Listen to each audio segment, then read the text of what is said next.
Hey friends, how's it going? My name's Miriam and I'm a poet amongst other things, and I'm sitting in an armchair, hence the armchair poet. Now I wanted to share one of my poems with you today and a few bits and pieces from others, and just a general reflection around the themes that come out in these poems. Because I was looking at this poem called Diet, and it is, perhaps not surprisingly, about bodies. And I was thinking, this is the only one of my poems about bodies and body image, which is funny because it's not something that takes up a small amount of space in my life, as it would be for most women. And yet I haven't written a lot about it. And then I thought, who else has written about it? So I had a look, and there's some beautiful stuff out there. But there's some interesting things in the work around body, in writing, and we'll come to that in a moment. But first, let's start off with this poem called Diet. And it goes like this. It seemed about time. I'd been complaining about my weight since I was 13. Or was it 12? Feeling awkward comparing weights with the other girls in changing rooms. But this time I had reached that unholy number on the scale which said maybe it was about time for this to work. Unlike every other time I'd tried, motivated by frustration at myself mostly, as if a particular portion size could settle once and for all that I am a good person. So I committed and set to work on the wall I had built in my head to keep out the alternating colours of self-hate and just self not like that much. It was a good wall, but if I wanted to actually lose weight, I'd have to take it down. I'd have to stop determining not to care. I used the back end of the hammer tugging at the nails. I let in a little more than I meant to and had to spend a few days in damage control. When you take down the walls blocking self-doubt, you have to do it in stages. Reading the success stories that said, I'm so much happier now. So I started to expect, happier now? Happier now? Happier now? And I am proud of what I have achieved. It is a big deal. It's the first time I've done this on purpose without the unexpected assistance of slum survivor or medical emergency and 10 days in a hospital bed. But in the end, I'm looking in the mirror, and my face has not transformed into Megan Follows. When she grew up and lost the weight too, I'd been told that I have a nose like her, so I thought perhaps if I got skinny, I'd be pretty like her as well. No, my face is still mine, and I'm not quite sure what to do with my success. And why am I doing this anyway? And it is a good thing, yes. And I'm healthier, yes. And I can fit into a few more things, and I don't feel self-conscious so often now, and that's nice. But it turns out, when I lose the weight, I just become a slimmer version of me. The end. Ironically, perhaps, I wrote that poem several years ago, 5 or 6 years ago, when I had lost a bunch of weight, and since then I've gained it back. And it's been interesting to read back over that piece then and to think about how I felt about my body at the time of writing and how I feel about it now, realizing that actually when I was most critical of my body was when I was most focused on losing weight. And the strongest emotions of self-hate around my body were in those final kilos that I just couldn't shift. And that was an interesting discovery. But as I was reading this piece and thinking, how do I think about my body? How do I feel about it? How do other writers think and feel about their body? And there's some beautiful stuff out there, but I have noticed a lot of it has to do with the body and sex, which is, important stuff to think about. And perhaps the body and death, or perhaps just the body and empowerment, and everyone is beautiful, and those are all incredible and important things to think about. I want to share a piece with you by Rupi Kaur. I hope I'm pronouncing that correctly, from her book Milk and Honey. And it says, just a little poem. We are all born so beautiful. The greatest tragedy is being convinced we are not. And here's the beautiful illustration that goes with that. Yeah, But I just wonder, what have other people written?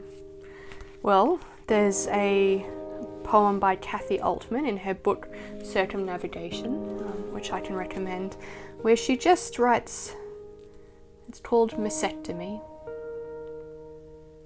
A tree in autumn, looking down through empty branches to a pool of red leaves at its feet. How do we think about our bodies? How do we write about them? What is our theology of bodies? And I guess that's where I was just left wondering, where are the things that speak to us about how our beliefs intersect with our physicality? I remember being profoundly impressed by a friend who had written an article about how the sacraments had spoken to her in a place of struggling and grappling, often unsuccessfully, with an eating disorder, and yet the sacrament of communion had been one of the healing factors that had helped her to take her belief from her head into her heart. Because without the sacraments, our beliefs and our faith can stay in our heads and they don't connect with our hearts and with our bodies. So I think there is a significance to theology in the way that we look at our bodies. I want to share one last reading from Anna McGowan's beautiful book Metanoia, and I can highly recommend this one as well. I share this with permission, and she's talking about her own journey with relating to her body and how that's been over the years, and this moment of transformation for her. So in the chapter The Body is a Sanctuary, she writes this. But on that bright morning in St. Kilda, standing in the shafts of sunrise, that pain was gone. I looked in the mirror and I saw my temple for the first time. I was in a truly remarkable body. Let me say that again. I was in a truly remarkable body. I sat on the floor and I held my limbs. I hugged my stomach. I stroked my own skin. I whispered to my form, I'm so sorry. Please forgive me. I had sold her, exposed her, spoken hate over her, exhausted her, starved her, drugged her, cut her, injured her, forced her into intimacies. I had abused what was mine to cherish and grow, what deserved respect, reverence, and protection. I had treated as a marketplace. I had used her as my trading tool, the sacrificial tester, before any person or experience could reach my heart or soul. I had perceived my body as mine to abuse, my property, my slave. I had not acknowledged her humanity or her pain. I had not considered that she had sensitivities, needs, or boundaries of her own. I cried as my body curled into my confessions. I fell into my own arms, cradling her in apology and promise.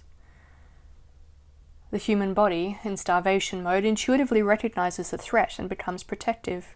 My body had been conditioned to respond like a frightened animal, never certain of how I would treat her next. It had seized up, desperate to try and keep me alive through an entire decade of starvation and abuse.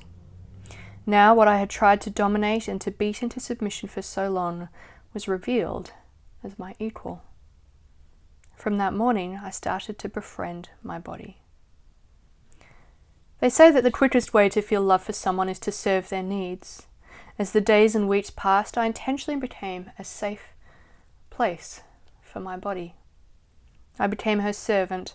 I received joy from watching her thrive under my care. Like a stranger, I tiptoed my way around her, listening, trying to discern who she was. Are you hungry? What do you feel like? A walk? A sleep? I will give you what you want. When she was hungry, I fed her. When she was full, I stopped. When she stumbled, I let her rest. I let her sleep instead of giving her stimulants. Slowly, she learned to let go. She learned to trust me as I learned to be trustworthy. God had made himself at home and called that home good. I had no choice but to believe him. And the rest of the book is incredible. I guess I just wanted to leave you with some questions, because they're questions that I'm thinking about too. What is our theology of body?